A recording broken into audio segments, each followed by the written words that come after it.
Green flags in the air, we're underway.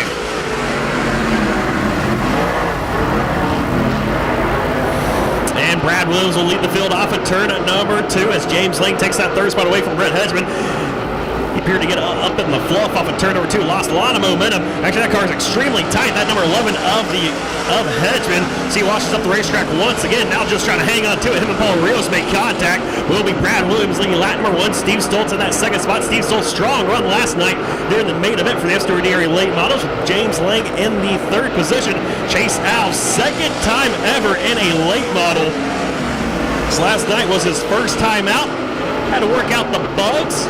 Here tonight looking pretty racy as actually just got passed by Brian Schultz. It looks like I might have jinxed him as that car is slow off of turn number 2 for the 14A of Chase Alves.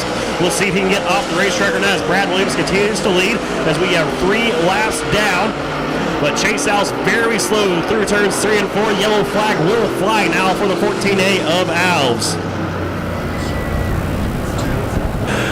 Green flag is in the air. Once again, 6 laps to go here in heat race number 1 for the late models. And it will be Brad Williams leading Steve Stoltz off of turn number 2 as James Lang trying to hold off Brian Schultz. He's actually going to get right down to the inside of the 78S of Stoltz. James Lang looking very racy here tonight in that number 89 machine. Had a good run last night as well. So he's trying to put the moves on Steve Stoltz. Now Brian Schultz trying to put his name in the hat as well. He looked down the inside of James Lane, couldn't quite get it done. So you got the 89 of Lane, the 35 of Schultz, trying to reel in that 78S of Steve Stoltz. Right now, Stoltz in that second spot. The man out front, it's Brad Williams, as we're just at the halfway point of heat race number 1. Williams with about an 8-car length advantage over Steve Stoltz. James Lang with a strong run down the back straightaway off at turn number 2. Reels in the 78S off of turn number 4. Lang trying to find the good stuff on the racetrack where that car will run. So got a little squirrely at that time off of turn number 4. Turn number 2 has been a lot better for him. Another strong run down the back straightaway. Who will actually pull away from the 35 of Brian Schultz as they work their way off of turn number 4. It's still Williams, Stoltz, Lang, and Schultz. They got Brett Hedger right now in the 5th spot. Paul Rios in 6th. As Chase Alves is off the racetrack. White flag will fly this time for the 23 of Brad Williams. He'll lead the field off of turn number 2. We're going to get past the number 19 machine of Paul Rios, who was slow on the racetrack.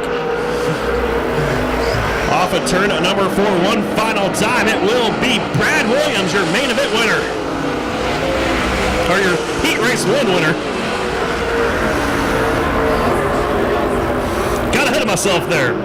Heat race 1 goes to Brad Williams, followed by 78S of Steve Stoltz. 89 James Lane comes home in 2nd. Jackson. Green flag is in the air. We're underway.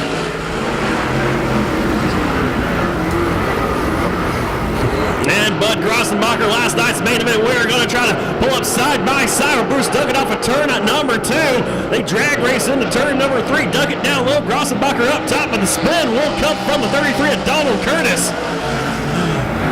As Curtis still cannot get the car refired, yellow flag will come out.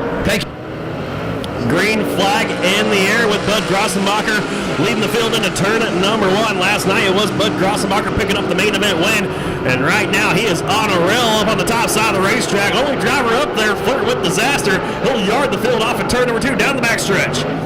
Off of turn number 4, Grossenbacher erases through. That's Bruce Duckett in the 2nd spot. John Cornell, main event winner this year at Arizona Speedway, trying to reel in that 22B machine of Duckett.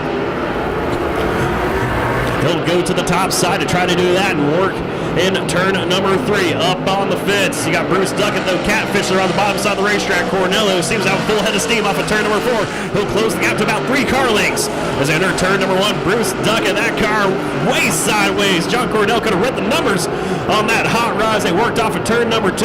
And again, entering turn number 3, Cornell up top. Going to work the outside of that 22B, and Bruce Duckett still can't quite get to him, though. Jerry Fincher is in the 4th position, followed by Donald Curtis in 5th, with Doug Paxson in 6th. Grossenbacher showing the way with 3 laps to go. Here comes John Cornell now. That's gap for second has gone from 3 car lengths to 1 car length. And John Cornell, he's getting ready to make it side by side, but Duckett slams the door on him off of turn number 2. John Cornell and Duckett make a little contact down the back straightaway into turn number 3. Cornell to the outside. Duckett down low. Now it's going to be Cornell trying to crossover move. Nope, no, he's going to go back up top into turn number 1. John Cornell can't quite mount a run at the 22B of Bruce Duckett as the white flag flies for your race leader, Bud Grossenbacher. The battle is still for this second spot with Duckett holding on to it. Here comes Cornell in the 28 to the outside. He'll pull up side by side with the 22B now of Duckett. Bud Grossenbacher, this battle for a second doesn't matter to him because he's going to win heat race number 2 regardless, and it will be Cornell at the line.